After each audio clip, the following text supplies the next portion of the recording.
Everyone, welcome back to our channel Paraskill मेडिवर्स।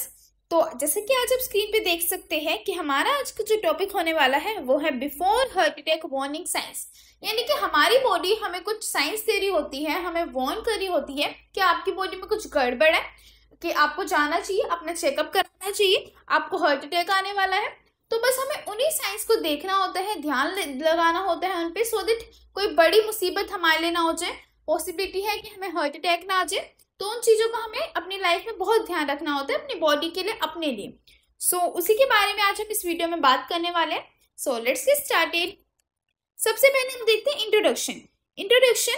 A heart attack myocardic infarction happens when blood flow to a part of the heart muscle is blocked.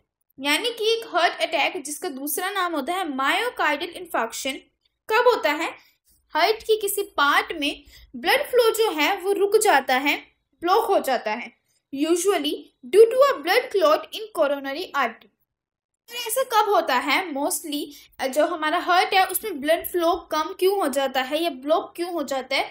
Usually जब हमारे coronary artery में, यानी कि हमारे heart के अंदर जो artery होती है जो इधर उधर ब्लड को फ्लो करा रही होती है, उसमें जो है क्लोटिंग हो जाती है, यानी कि वो बंद हो जाती है, जिसकी वजह से वहां पे ब्लड फ्लो जो है वो रुक जाता है एंड आपके हार्ट में किसी पार्ट में हार्ट के ब्लड नहीं पहुंच पाता है। Before a heart attack your body keeps warning science that something is wrong with hearts blood supply. यानी कि हार्ट अटैक से पहले आपकी बॉडी आपको कुछ साइंस दे रही होती है, लेकिन हम कभी कभार वो पहचान लेते हैं एंड नहीं। तो उसी साइंस को हम देखेंगे कि ऐसे कौन से साइंस देती है हमारी बॉडी कि आपकी बॉडी में कुछ दिक्कत है, कुछ आपकी बॉडी में खराबी है, जिसकी वजह से आपके हार्ट तक ब्लड का सप्लाई नहीं हो पा रहा है। तो उन्हीं साइंस के बारे में हम जानते हैं, what's happening inside the body. उससे पहले हम ये देखते हैं कि हमारी बॉडी में हो क्या रहा है, मतलब ऐसा होता क्यों है, ये ब्लॉकेज क्यों होती है, क्लॉटिंग कैसे होती है, ये हम देखेंगे। प्लेग बिल्डअप, यानी कि सबसे पहला क्या होता है? प्लेग बनता है। प्लेग क्या होता है? Over time cholesterol and other substances form plagues in the coronary arteries narrowing them. यानी कि टाइम के साथ साथ हमारी जो आर्टरीज होती है उनमें क्या होता है? कोलेस्ट्रॉल या फिर और काफी सारे सब्सटेंसेस क्या है, जम जाते हैं, जमा हो जाते हैं। तो वहां पे वो जो जमा होते हैं वहां पे वो प्लेग फॉर्म कर देते हैं। जो जमना होता है उसको प्लेग बोलते हैं, वो प्लेग फॉर्म कर देते हैं। एंड जब वहां पर उन आर्टरीज के अंदर प्लेग फॉर्म होती है तो वो आर्टरीज क्या है? नैरो हो जाती है, यानी कि पतली हो जाती है। उनका जो सरफेस एरिया होता है, डायमीटर होता है, वो बहुत कम हो जाता है। अब उसके बाद क्या होता है? प्लेग रप्चर, यानी कि sometimes one of these plagues can rupture suddenly triggering the formation of blood clot. यानी कि क्या होता है, कभी कभार जो प्लेग्स होती है ये क्या होती है? टूट जाती है, अचानक से रप्चर हो जाती है। जैसे ही टूटती है और रप्चर हो जाती है या फिर, तो फिर ये किस में आती है? ब्लड में आ जाती है। एंड ब्लड में क्या करती है? क्लॉटिंग कर देती है, जिसकी वजह से क्या होता है? वहां पर वो आर्टरीज में क्लॉट बन जाता है। Block blood flow, the clot blocks blood flow to a part of the heart leading to oxygen deprivation. यानी कि क्या होता है, अब जो वो क्लॉट बना ब्लड में, वो क्या करेगा? आर्टरी को ब्लॉक कर देगा, जिसकी वजह से हार्ट के किसी पार्ट में क्या होगा? हार्ट में ब्लड फ्लो जो है वो नहीं हो पाएगा, हार्ट में ब्लड फ्लो को ब्लॉक कर देगा। एंड क्योंकि ब्लड फ्लो नहीं होगा तो क्या है? ऑक्सीजन की कमी होने लगती है एंड उस टाइम पे क्या होता है? आपको हार्ट अटैक आ जाता है।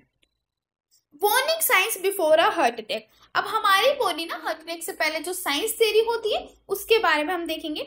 द सिम्टम्स में अकर आवर्स, डेज और even weeks before an actual heart attack. यानी कि जब हार्ट अटैक आएगा या आ रहा होता है, हमारी बॉडी उसके कुछ घंटे या कुछ डेज या इवन तो कुछ वीक्स पहले भी हमें साइंस दे रही होती है। फर्क इतना होता है, कभी कभार हम वो साइंस पहचान लेते हैं एंड कभी नहीं। अगर हमें नॉलेज होती है तो हम पहचान लेते हैं, नहीं तो नहीं पहचान पाते। फर्स्ट, चेस्ट डिस्कम्फर्ट हो रहा हो, टाइटनेस फील हो रही हो, प्रेशर फील हो, या फिर आपकी चेस्ट में आपको दर्द फील हो रहा हो। ऑफन ट्रिगर्ड बाय एक्सर्शन और stress and relieved by rest. क्या होता है, जब आप स्ट्रेस ले लेते हो या फिर क्या है, आप एक्सर्शन कर लेते हो, कोई भारी सामान उठा लेते हो, प्रेशर वाली चीज कर लेते हो, तो ये क्या है? आपको चेस्ट डिस्कम्फर्ट हो सकता है, लेकिन ठीक भी हो जाता है। जब आप रेस्ट करते हो, थोड़ी देर रिलैक्स हो जाते हो, तो कुछ टाइम के बाद वो ठीक भी हो जाता है। Shortness of breath, you may feel winded even without exertion.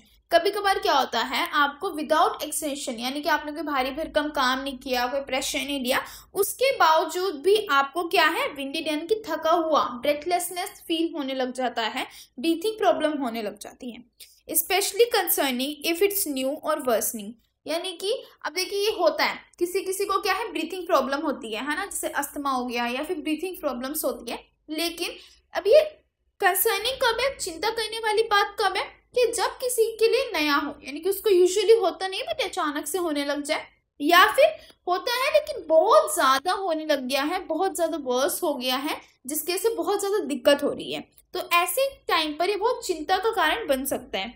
Fatigue, unusual tiredness और वीकनेस स्पेशली इन विमेन, यानी कि औरतों में, विमेन में क्या है, अनयूजुअल टायर्डनेस या वीकनेस हो, यानी कि यूजुअली ज्यादातर उनको होता नहीं है ऐसा, या फिर एकदम से ऐसा नहीं है, पहले होता था नहीं, एकदम से टायर्डनेस हो जाती है, थकावट होने लग जाती है, वीकनेस यानी कि वो वीक फील होने लग जाती है।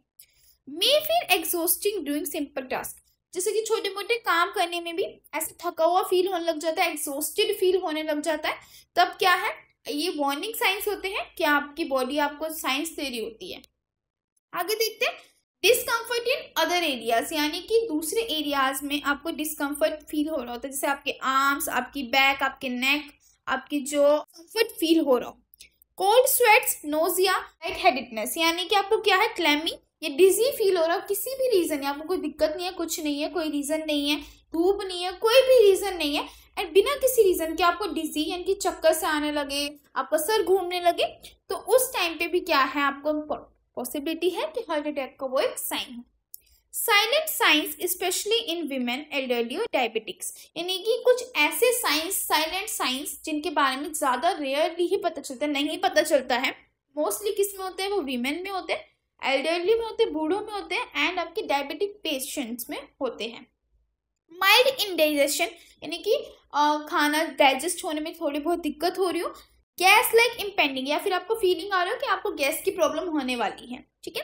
फीलिंग ऑफ एंजाइटी और इम्पेंडिंग डूम, यानी कि आपको एंजाइटी फील हो रही हो, या आपको ऐसा लग रहा हो कि आपकी बॉडी के साथ कुछ गड़बड़ है या कुछ होने वाला है, घबराहट हो रही हो क्योंकि something is going to happen, like ऐसे कुछ आपको फील हो। No chest pain at all, only fatigue और ब्रेथलेसनेस, यानी कि कोई चेस्ट पेन नहीं होता है, जस्ट फटीग होता है, थकावट महसूस होती है, एंड ब्रेथलेसनेस यानी कि आपको सांस लेने में दिक्कत हो जाती है, ब्रीथिंग की प्रॉब्लम होने लग जाती है, ऑक्सीजन शॉर्टेज हो जाती है। तो ये जो हमने देखी इससे साइंस कि आपकी बॉडी आपको कैसे आपको वार्न कर रही होती है कि हार्ट अटैक आने वाला है आपको, you should go and consult your doctor. ऐसे टाइम पे अगर इनमें से आपको कोई भी अपनी बॉडी में लक्षण दिखाई दे या आपको फील हो ऐसा कुछ हो रहा है, तो definitely go and consult with your doctor. ये चीजें इग्नोर करने वाली नहीं होती है। आप मे बी अगर आप टाइम से कर लेंगे तो डेफिनेटली आप बहुत बड़े खतरे को टाल सकते हैं। सो गो फॉर इट। सो आज की वीडियो में हमने ये सब जाना, एंड मिलते हैं इसी तरह की नेक्स्ट वीडियो में। आपको किसी पर्टिकुलर टॉपिक पे इंफॉर्मेशन चाहिए या आप चाहते हैं कि उस टॉपिक में वीडियो बनाऊं, तो मुझे कमेंट सेक्शन में कमेंट करिएगा। तब तक के लिए बाय एंड थैंक यू।